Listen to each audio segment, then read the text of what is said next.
Bonjour à tous. Aujourd'hui, on va plonger dans un texte de 1957, un texte qui nous parle d'un concept spirituel vraiment fascinant. Il s'agit de l'évolution de la conscience et de la naissance d'un monde entièrement nouveau qui se déroulerait en fait juste sous nos yeux. C'est une idée assez vertigineuse et on va la décortiquer ensemble. Alors voilà notre feuille de route. D'abord, on va essayer de comprendre ce que c'est que cette fameuse divinité cachée. Ensuite, on verra le contraste, mais alors le contraste radical entre notre monde et celui qui est en train d'arriver. Puis, on explorera comment cette transformation se met en place et quel est notre rôle là-dedans. Un rôle absolument crucial. Et on terminera sur l'état d'esprit à adopter pour vivre tout ça. C'est parti. Allez, on y va, première partie, et là on rentre directement dans le cœur du sujet avec la question qui est vraiment au centre de tout ce texte. Voilà la question. Le supramental involué. Qu'est-ce que ça peut bien vouloir dire? C'est le point de départ de tout. Alors, essayons de défricher un peu ce terme qui peut paraître un peu intimidant au premier abord. Alors, pour le dire simplement, le supramental, ce n'est pas quelque chose de complètement nouveau qui débarquerait de nulle part. Non, c'est une conscience divine qui a toujours été là, mais cachée, comme enroulée sur elle-même au plus profond de la matière. C'est pour ça qu'on dit involué. C'est une sorte de potentiel divin qui attend juste son heure pour éclore, pour se déployer. Et cette citation, elle est super éclairante. Elle nous dit que seul ce qui est involué peut évoluer. C'est une logique implacable en fait. Pensez-y. La vie a pu sortir de la matière parce que quelque part, le principe de vie était déjà contenu dedans, en germe. Pareil pour le mental, qui a émergé de la vie. Eh bien pour le supramental, c'est exactement la même idée. Pour qu'il puisse apparaître, il faut bien qu'il soit déjà là, quelque part, en attente. Ok, maintenant qu'on a posé cette base, voyons un peu les conséquences. Et elles sont énormes. On va parler d'un changement de réalité qui est, mais alors, absolument radical.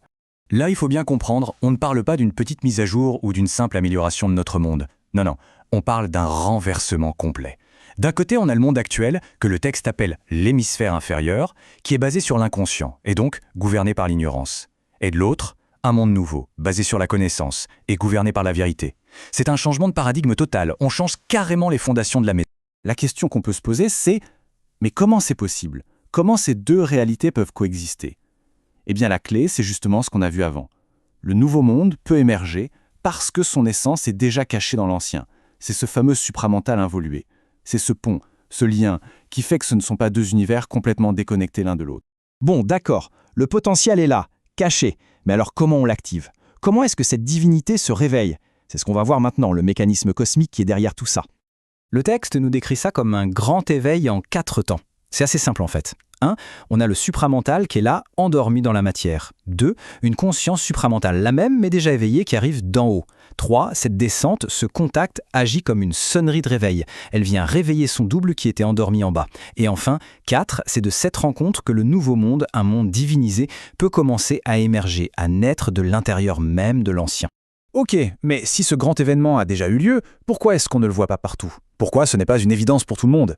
L'explication donnée est que notre monde matériel est tellement dense, tellement prenant pour notre conscience de tous les jours, qu'il a en quelque sorte avalé, absorbé cette nouvelle force. Il faut donc un long temps de préparation, d'infusion, pour que sa présence devienne vraiment perceptible. Et c'est là qu'on entre en jeu. Parce que ce processus cosmique, il ne se passe pas sans nous. Quelle est notre place, notre rôle dans cette immense transformation? C'est le point suivant. Et là, attention, c'est un point absolument crucial. L'humanité est en première ligne. On est en quelque sorte les pionniers de cette transformation. Et pourquoi? Tout simplement parce qu'un individu, avec sa conscience, peut avancer beaucoup plus vite que l'ensemble de la création. On est le fer de lance de cette nouvelle étape de l'évolution. D'accord, mais alors, qu'est-ce qu'il faut faire pour faire partie de l'aventure? Y a-t-il des conditions, des diplômes à avoir? Eh bien non. Le texte est très clair. La seule chose indispensable, c'est l'ardente volonté de progrès. C'est tout. Juste cette aspiration brûlante à changer, à ne plus être comme avant et à vouloir que le monde change.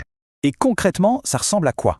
Le texte nous donne une sorte de feuille de route. Il s'agit de renoncer à ce qui nous freine, de laisser tomber nos vieilles habitudes, mais de le faire avec joie, sans regret. C'est aussi oser aller vers l'inconnu et surtout garder une foi ardente, une confiance totale en cette vérité de demain, même si on ne la voit pas encore. On arrive à la fin de notre parcours. Et cette dernière partie, c'est vraiment un appel, une invitation à changer notre regard sur l'époque dans laquelle on vit. Cette phrase, elle est magnifique. On est à une heure exceptionnelle. On a ce privilège inestimable d'assister à la naissance d'un monde nouveau.